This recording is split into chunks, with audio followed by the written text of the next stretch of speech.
Hello everyone, welcome back to Stack Over Chai. This is day 31 of our 100 days interview question challenge. Let's go. Today's topic is methods to handle exceptions in Spring Boot. 1. Using try-catch blocks, basic level. At the most basic level, you can handle exceptions using a simple try-catch block. This allows you to catch errors locally within a method. Use this when you are dealing with simple or method-specific exceptions, but avoid it if the same logic needs to be reused across multiple controllers. In this example, we have a method called divide, which takes two numbers, a and b, as input using the @request param annotation. Inside the method, we are performing a division operation, a, b. This operation is wrapped inside a try-catch block. If both numbers are valid, the result of the division is returned as a string response. But, if someone tries to divide by 0, it will throw an arithmetic exception. The catch block catches that exception and returns a friendly message, error, cannot divide by 0. So, this simple example shows how you can use a try-catch block in Spring Boot to handle exceptions locally and prevent your application from crashing. 2. Using @exception handler, controller level. Next, we have @exception handler, used for handling specific exceptions within a single controller. You define a method that runs automatically when a certain type of exception occurs. Let's understand this example step by step. Here, we have a user controller class annotated with @REST-controller, which means it handles REST API requests. Inside it, there's a method called getUser, mapped to the endpoint /user/id, using @getMapping. When someone calls this API, for example /user/5, the value of id is passed as a parameter. Now, if the ID is less than or equal to 0, the program throws a new illegal argument exception with the message, invalid ID.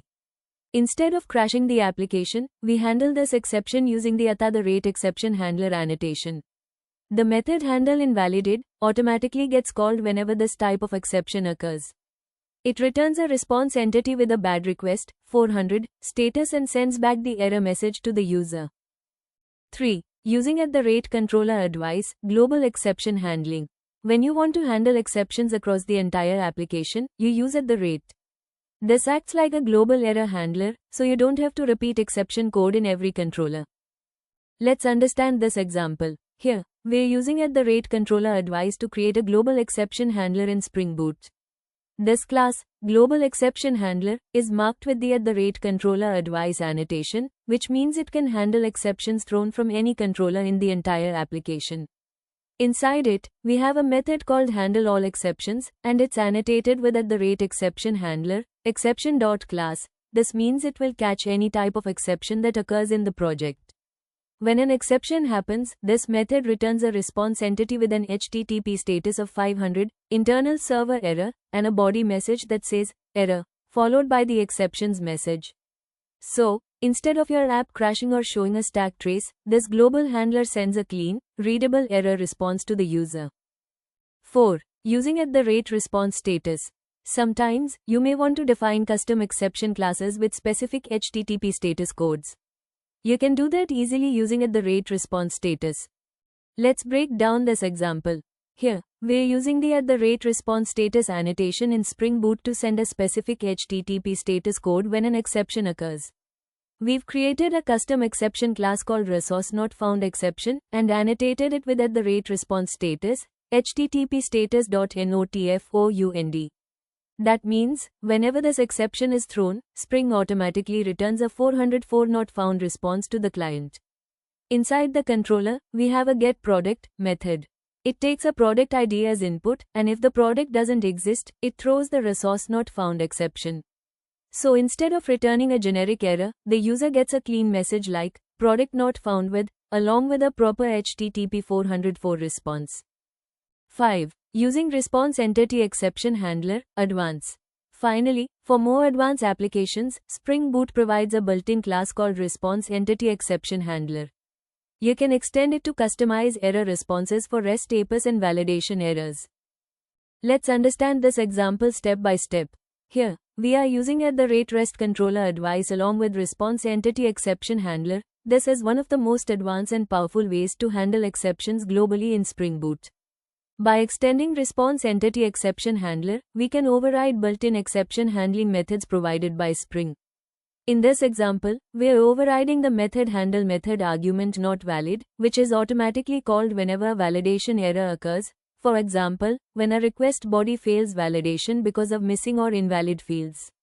Inside this method, we create and return a response entity with a custom error message, validation error, jod x, get message, and we set the HTTP status to be ADREQUEST, 400. This way, instead of returning a default Spring error, we provide a clean and meaningful error response to the client. Let's quickly go through the key points to remember when handling exceptions in Spring Boot. 1. Use @controller advice for centralized exception handling. It helps you manage all errors in one place instead of repeating code in every controller. 2. Combine @exception handler for specific controller level errors. This gives you flexibility to handle unique exceptions right where they occur. 3. Never expose internal details. Avoid showing stack traces or technical messages to the user. Always log them internally for debugging. 4. Return meaningful responses with proper HTTP status codes, like 404 not found or 500 internal server error, so clients know exactly what went wrong. And that's it for day 31, methods to handle exceptions in Spring Boot. If you found this helpful, check out the earlier videos in this series to build your Spring Boot and Java fundamentals step by step. See you tomorrow in day 32 of our 100 days interview question challenge, only on Stack Overchai.